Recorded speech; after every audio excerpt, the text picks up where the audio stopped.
একজন দুজন এরকম থাকে, বিরাট পরিবার, বিশাল পরিবার, তাতে একজন ছেলে উচ্ছন্নে যেতেই পারে। পার্টি এটা লক্ষ্য রাখছেন এবং সময়োচিত এবং যথাবিহিত মানে উপযুক্ত সিদ্ধান্ত পার্টি নেবে। আমি যে এতক্ষণ কথা বললাম ওনার বিষয়, উনি এটাও ডিজার্ভ করেন না, এতখানি সময় ডিজার্ভ করেন না।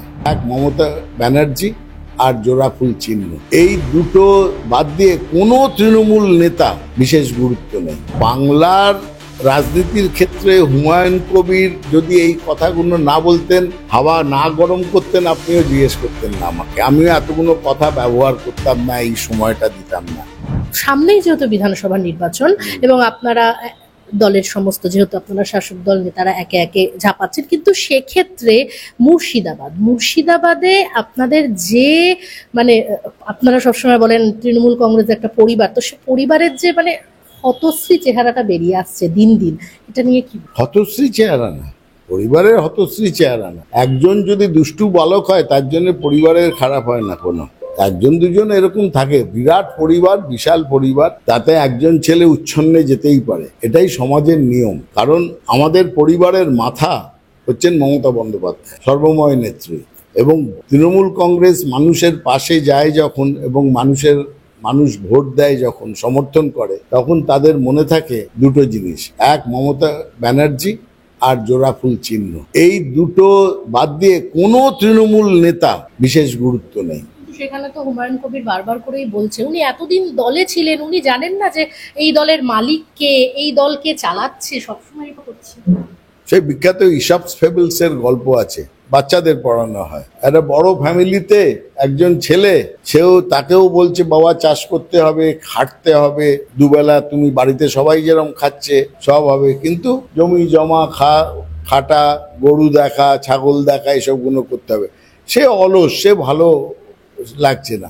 এবার সে করলো কি, গায়ের লোকের সামনে গিয়ে নিজের বাবার নামে চিৎকার করে গালাগালি দিতে শুরু করলো। তাতে সবাই তাকে বললো, আরে এ কোন বাড়ির ছেলে? ওই বাড়ির ছেলে, এর নাম কি? অমুক নাম। দেখা গেল সে বিখ্যাত হয়ে গেল। এখন অনেকের মনে এই রকম ঘটনা ঢোকে যে আমি যদি একটুখানি চিৎকার চেঁচামেচি করি তাহলে মিডিয়া আমাকে ক্যারি করবে। এখনকার দিনে যা হয়, মিডিয়া ক্যারি করবে, কয়েকদিনের জন্য আমি ফেমাস হবে। এটা প্রথমবার নয়, হুমায়ুন কবির এরকম, এবং ওনার এই অভ্যেসটা আছে এবং তাই জন্যে ভোটেও হেরেছেন আগে। এবং এইভাবে গেলে পার্টি লক্ষ্য রাখছে, আমি এইটুকুনি বলতে পারি, পার্টি অবস্থার উপর লক্ষ্য রাখছে। উনি এখন বিশাল চ্যালেঞ্জ দিচ্ছেন, উনি নিজে তৃণমূল কংগ্রেসের একজন বিধায়ক, তৃণমূল কংগ্রেসকেই দলকেই চ্যালেঞ্জ দিচ্ছেন 20 থেকে 10-এ নামিয়ে আনবো। তো ওনার এই চ্যালেঞ্জটা কোথা থেকে, মানে এতটা জোর? না আমরা জানি না, সেটা উনি ভালো বলতে পারবেন। আমাদের কথা হচ্ছে, আমাদের পার্টিতে অনুশাসন খুব বড় একটা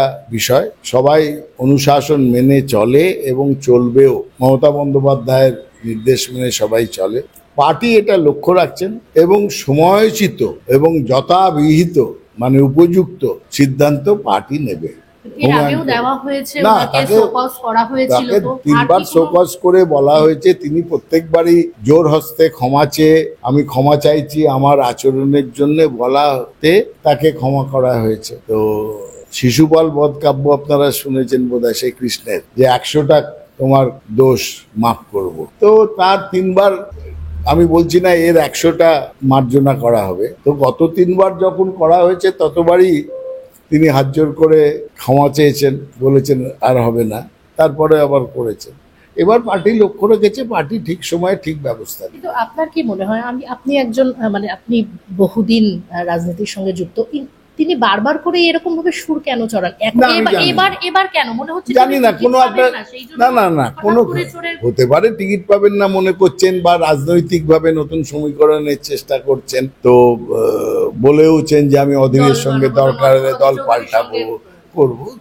দেখুন, এত ছোট ঘটনা না, সারা বাংলার রাজনীতির ক্ষেত্রে হুমায়ুন কবির যদি এই কথাগুলো না বলতেন, হাওয়া না গরম করতেন, আপনিও জিজ্ঞেস করতেন না আমাকে, আমিও এতগুলো কথা ব্যবহার করতাম না, এই সময়টা দিতাম না। উনি এই সময়টার জন্যও উপযুক্ত নন। আমি যে এতক্ষণ কথা বললাম ওনার বিষয়, উনি এটাও ডিজার্ভ করেন না, এতখানি সময় ডিজার্ভ করেন না। আপনি বলছেন তাই আমি বললাম, সেই জন্য বলছি খুব ক্ষুদ্র বিষয়টাই ক্ষুদ্র। আরো ভালো ভালো খবর দেখতে সাবস্ক্রাইব করুন বাংলা হান্টের ইউটিউব চ্যানেল।